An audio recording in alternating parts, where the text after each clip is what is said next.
Hey guys, Britt here. Welcome to End Times Bible Prophecy. Make sure to hit the subscribe, like, and share buttons. Well, they're trying to trap you. They're trying to trap all of us.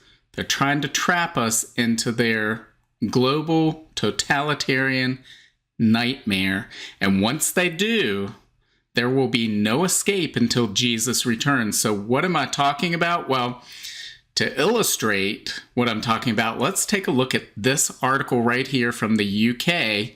This is from the Express. It says, Aldi shoppers left furious at barrier change. Not everyone has a smartphone. So what is this all about? It says, Aldi opened its first Shop and Go store in Greenwich, London earlier this year, giving customers the chance to just walk out after shopping in the discount supermarket. Now, we saw something similar to this with Amazon in past years. And that's what they're doing here. It says, but a visitor to London walked into the store trying to buy some food and didn't realize the new system. Unhappy with how the store worked, he took to social media to share a video, and it's gained traction. The shopper, whose Twitter handle is, and you can see what this is here. I don't even know how to read that out.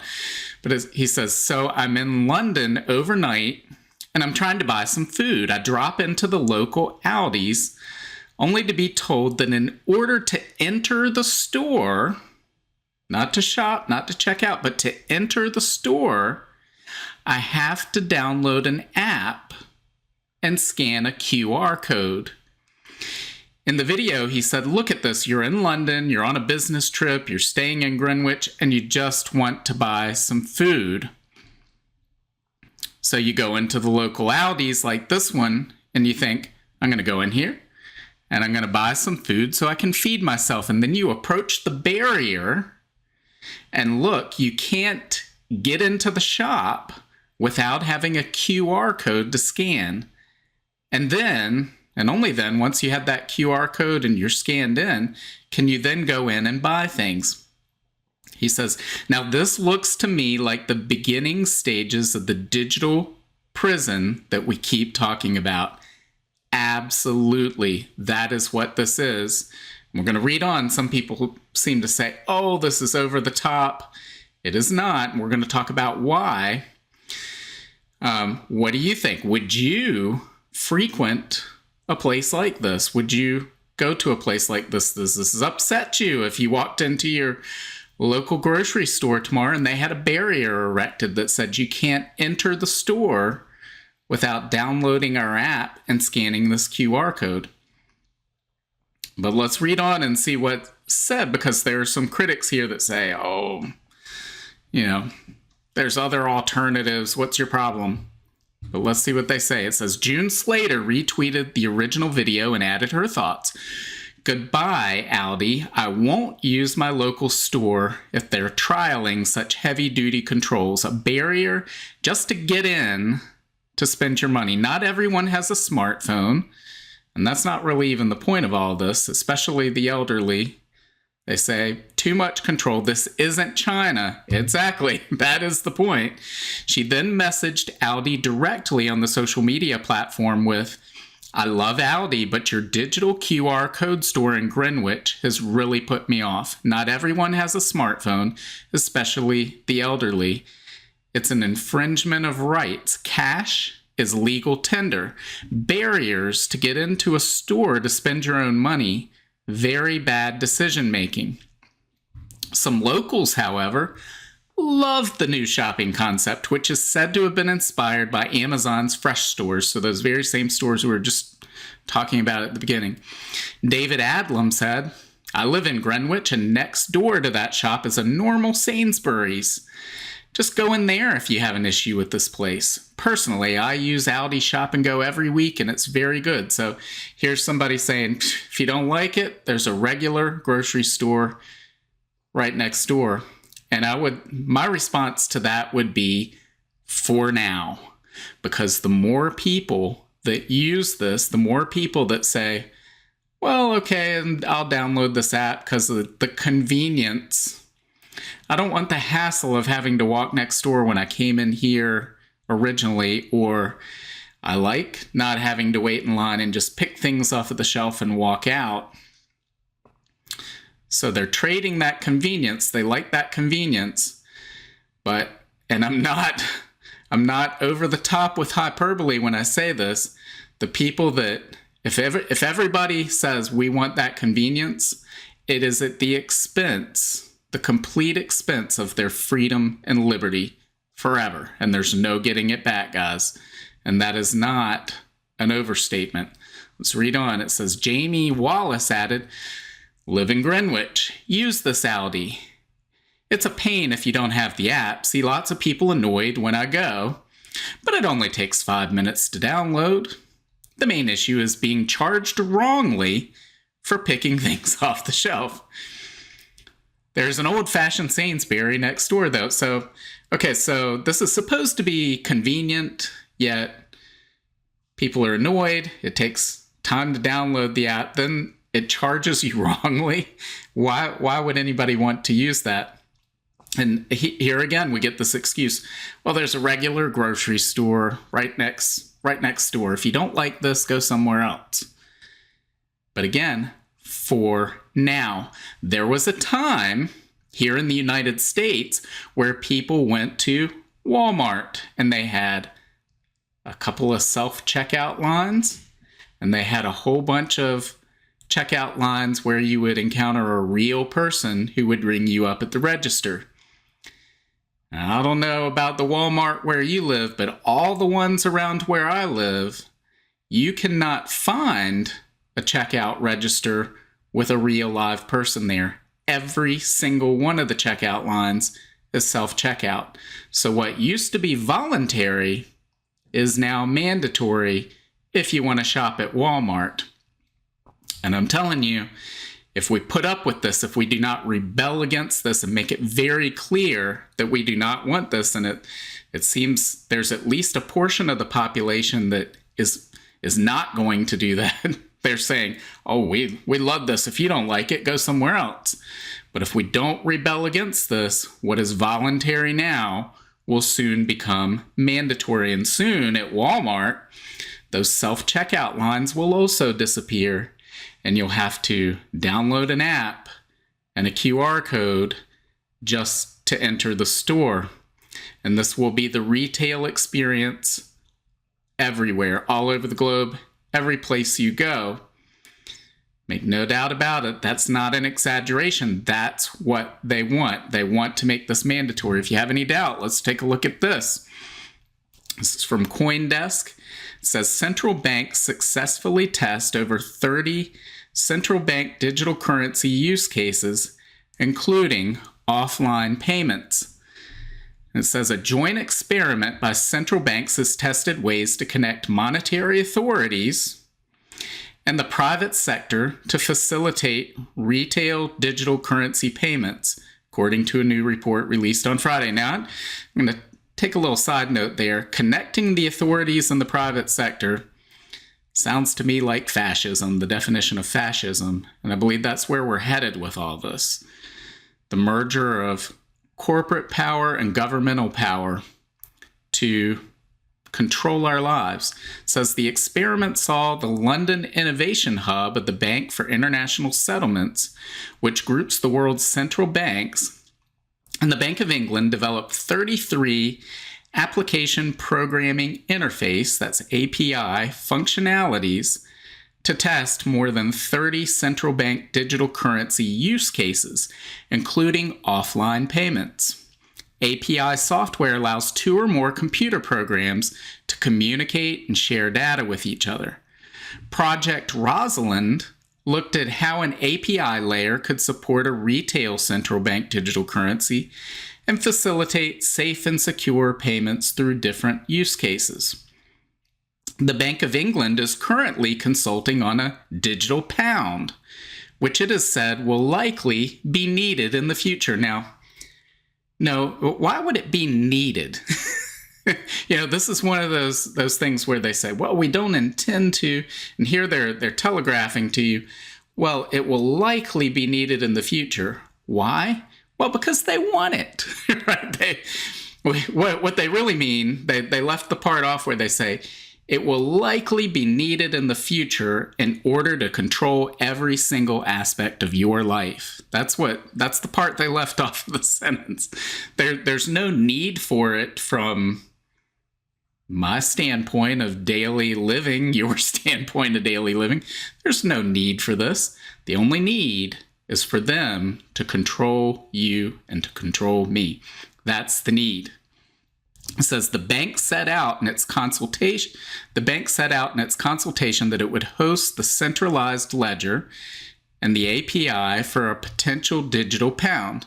The API would allow private sector firms to access the ledger and provide services such as automated payments. Again, can't we do that now? What do we need a digital pound for? What do we need these digital currencies for?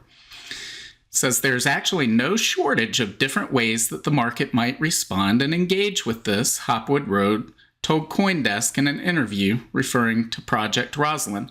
A diverse range of payment options were tested in this experiment, such as online, offline, and in-store payments via interactions with QR codes, mobile phones, smart cards, and more, the report said. The project also explored the facilitation of micropayments. One use case that Rosalind was employed for was a child-parent wallet, and looking at how payments could be made in that kind of scenario. Responsible spending, how parents can allocate pocket money to children, how that money could then be spent in different locations, and all those different things, Hopwood Road said. So do you understand what they're saying here? They're saying you could download this digital wallet and you could put parameters on it. You can program the digital wallet so that your child, let's say you give your child $10 and you say, now only spend that on this particular thing. Well, first, by doing this and saying it can only be used in a particular place, you're taking away that learning experience from your child and that they can't fail and learn from failing by spending that cash somewhere else and then not having any left over to spend on what they originally intended. But forget that for a moment. But keep in mind, they're selling this idea, well, you can control your child and how they spend this digital currency, right? But if you can program your child's digital wallet, then the government can program yours. And guys, that's what this means. That's where all of this is headed. They want you to have this digital wallet. They want you to download the digital wallet. And once you do, well, then they'll take away all what was once voluntary will become mandatory. You will not be able to enter a store without that digital wallet, without connecting that digital wallet to the retail outlet you're entering. It'll become mandatory just to enter the retail establishment. And they'll roll this out to every aspect of society. And once they do, you will be completely controlled. And the more we allow this to happen, the more used to these ideas we get, the more likely it is to happen. Have no doubt. Let's take a look at this article right here. This is from Australia. It says Westpac unveils major changes to debit cards, including a $1,000 withdrawal limit. It says Westpac has unveiled major changes to how customers use their debit cards, enacting a $1,000 default cash withdrawal limit amid dwindling levels of cash withdrawals across the country. Now here, this isn't a mandatory, it's the default. You can change it, you can go in there. But what's key to the story is what it tells us about consumer behavior and how people are adapting these ideas, and it is very unsettling. Let's read on. It says the major bank will also cap transaction limits at a default of $8,000 when selecting a credit payment.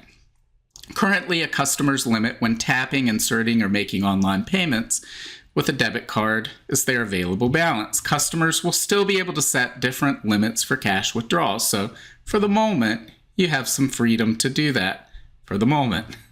But here's where we get into people's attitudes. It says this comes after the Reserve Bank of Australia found on June 15th that there had been a sharp decline in cash transactions across the country.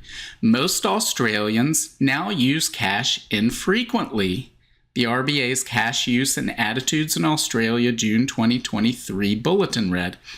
Indeed, 72% of Australians were classified as low cash users in 2022, using cash for 20% or less of their in-person transactions, compared with 50% in 2019.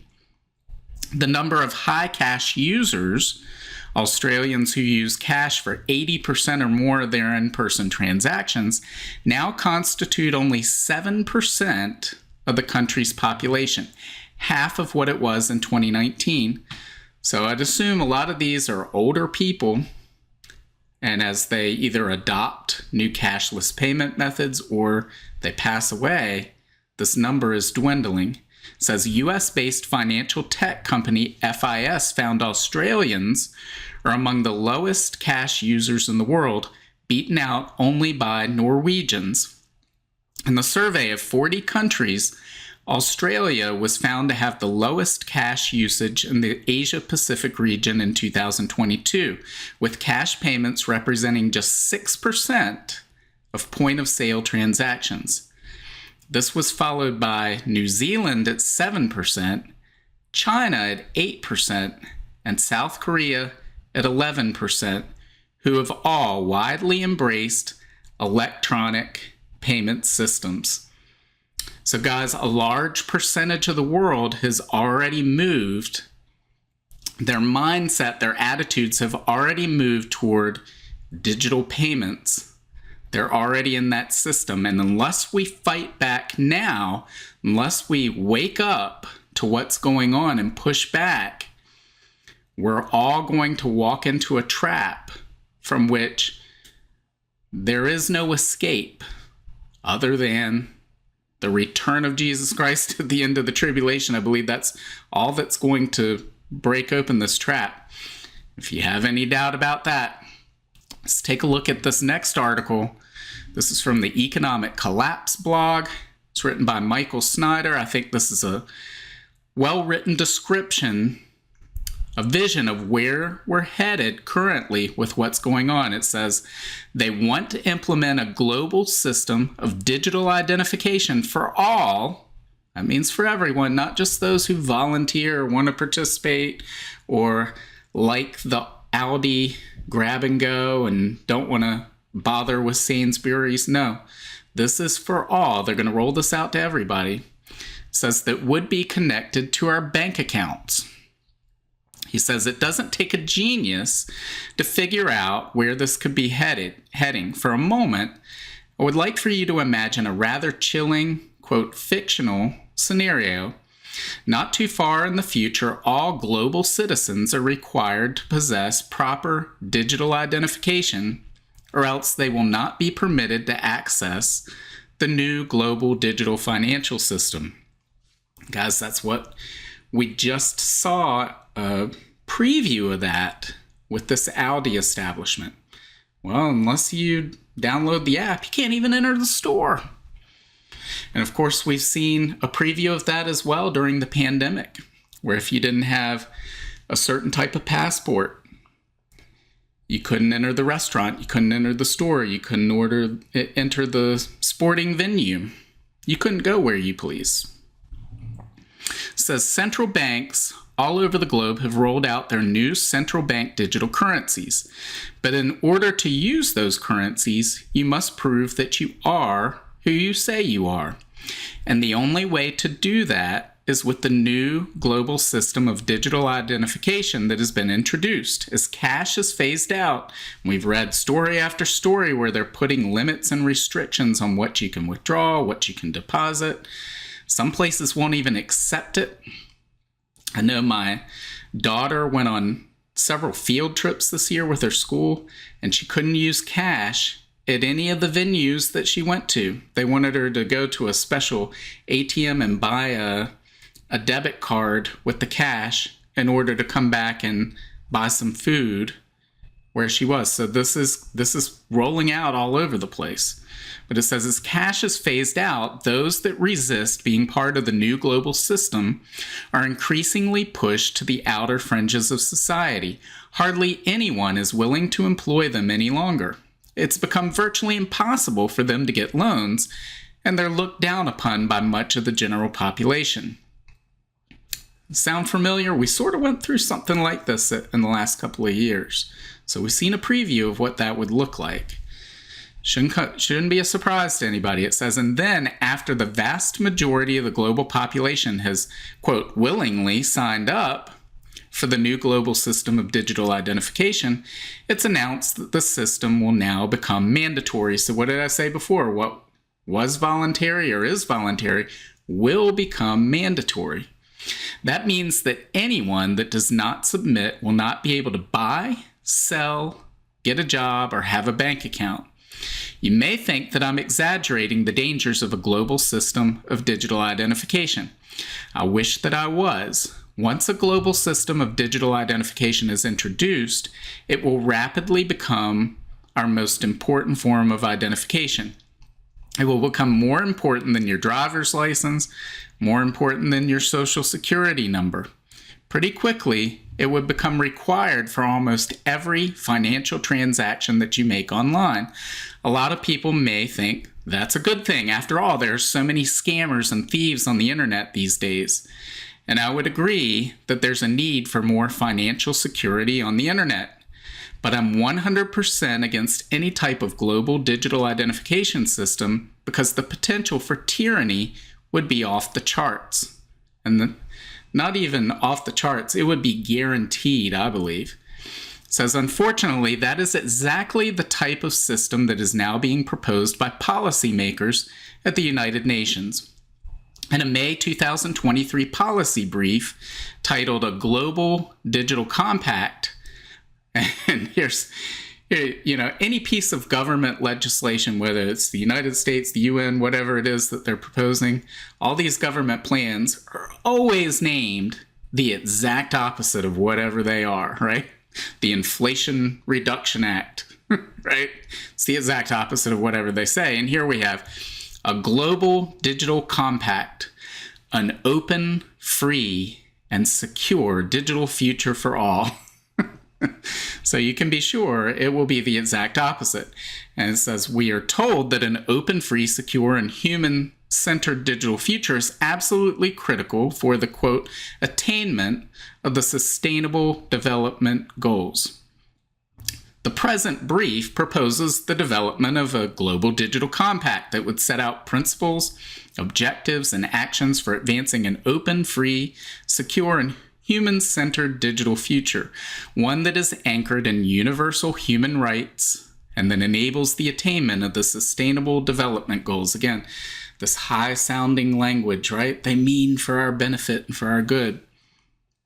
It outlines areas in which the need for multi-stakeholder digital cooperation is urgent and sets out how a global digital compact can help to realize the commitment in the Declaration on the commemoration of the 75th anniversary of the United Nations to, quote, shaping a shared vision on digital cooperation by providing an inclusive global framework. Again, that means exclusive. It means it's the exact opposite of whatever they're saying. So inclusive, well, unless you don't agree with us, in which case we're going to cut off your ability to buy and sell. So such a framework is essential for the multi-stakeholder action required to overcome digital, data, and innovation divides and to achieve the governance required for a sustainable digital future. Again, doesn't that sound all lovely? Most people probably couldn't make any sense out of what they're saying there because it's just a bunch of platitudes. But he goes on, he says, most people in the general population would not be too alarmed after reading that introductory paragraph. Again, it's a bunch of high-minded platitudes. But as they say, the devil is in the details. If you go to page 8 of the policy brief, you'll find the section where a system of digital identification, quote, linked with bank or mobile money accounts is proposed. Digital IDs linked with bank or mobile money accounts can improve the delivery of social protection coverage. Don't you love that made up phrase, social protection coverage, and serve to better reach eligible beneficiaries. Digital technologies may help to reduce leakage, errors, and costs in the design of social protection programs.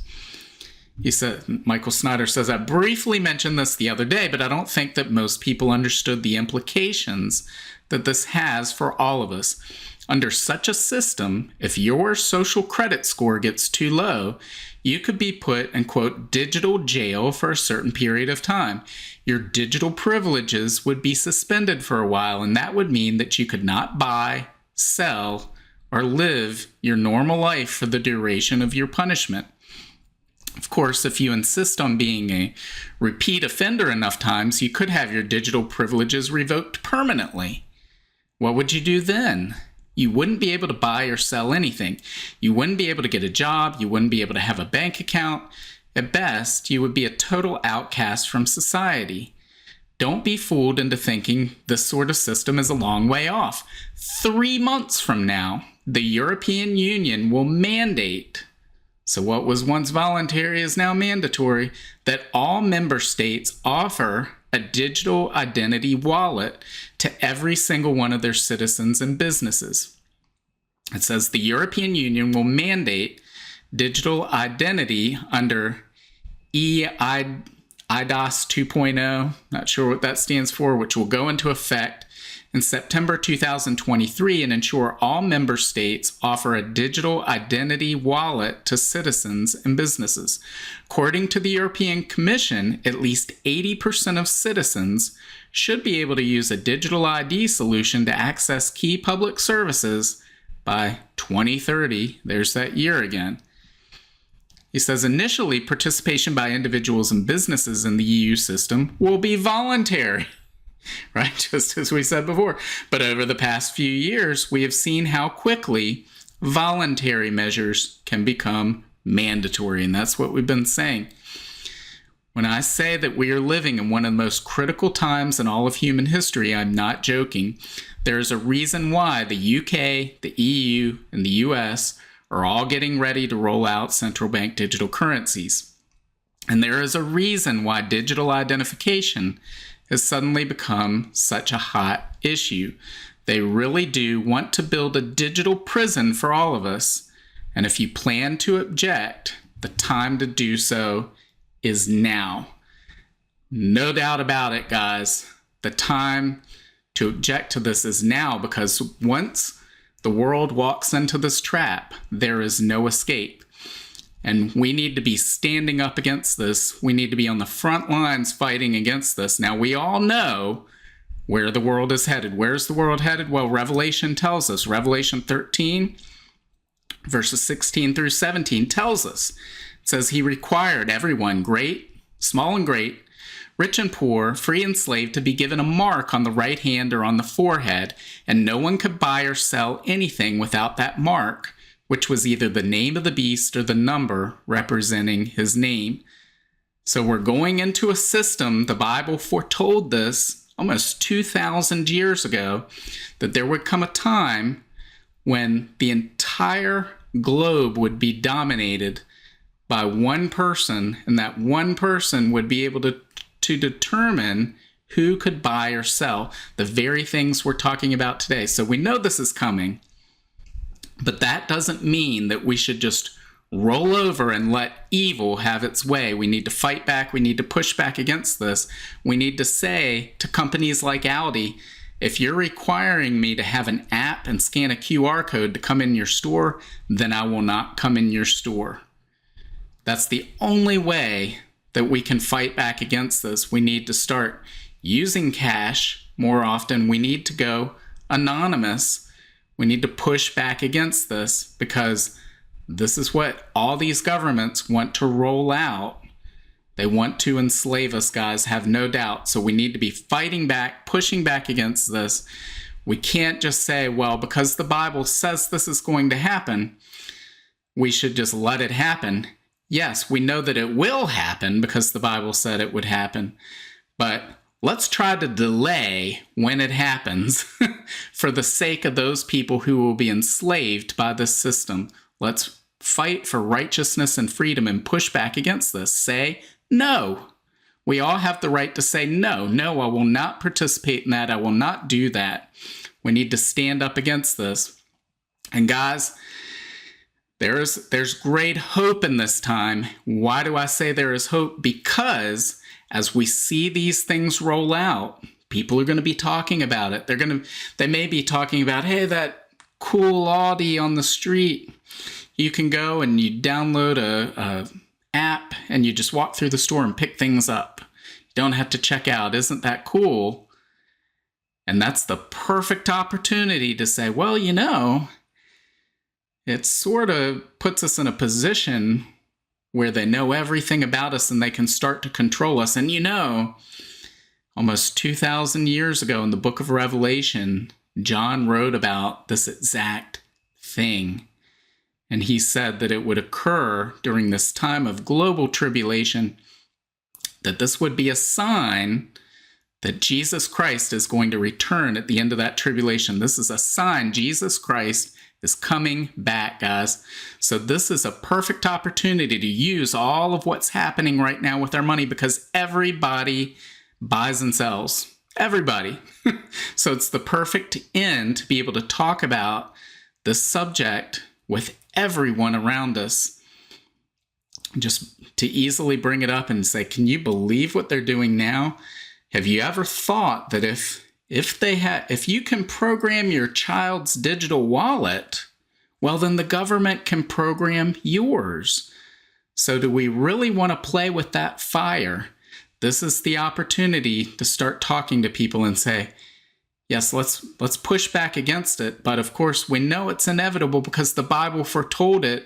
Hey, you know what else the Bible foretold? The Bible foretold the birth, the life, the death, and the resurrection of Jesus of Nazareth, our Messiah, who came into the world to save us, to die for our sins, so that we could be reconciled with God and have eternal life and live in heaven.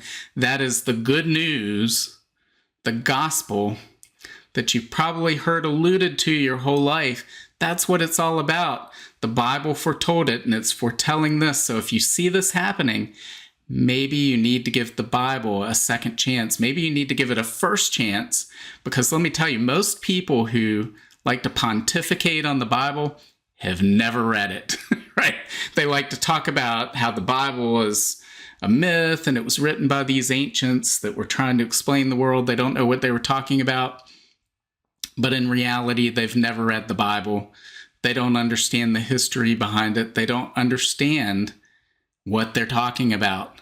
So this is the perfect chance for us to share the good news of Jesus Christ with a lost and dying world that's heading into a time of even greater hopelessness, this tribulation period. I've got to think we're getting close to it when we see these types of things rolling out. We've long said the platform, the Mark of the Beast platform, is being set up right now, right before our eyes. And most of the world is asleep. They're not paying attention. It's our job to wake them up. It's our job as watchmen on the wall to tell people about this. And along the way, we're spreading the good news of what Jesus did on the cross for us. So, what do you think? Leave your comments below. Are you going to use one of these contactless payment stores where you just download an app and you walk in?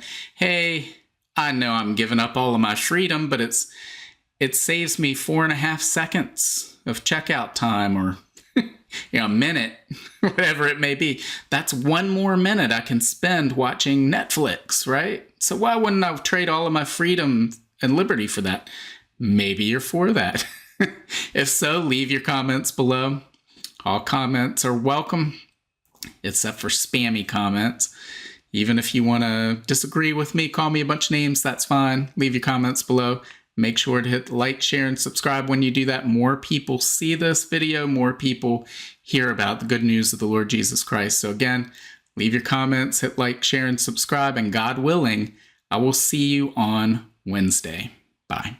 If you want to learn more about the end times and Bible prophecy, make sure to sign up for my free monthly newsletter and get your copy of my free ebook, 7 Signs of the End Times. Just follow the link in the description to get your free book. Also, make sure to check out all of my books. Just look up Britt on Amazon, Barnes & Noble, Apple iBooks, Google Books, Kobo, or anywhere books are sold. Thanks for watching today, and until next time, keep your eyes fixed on Jesus, the author and perfecter of our faith.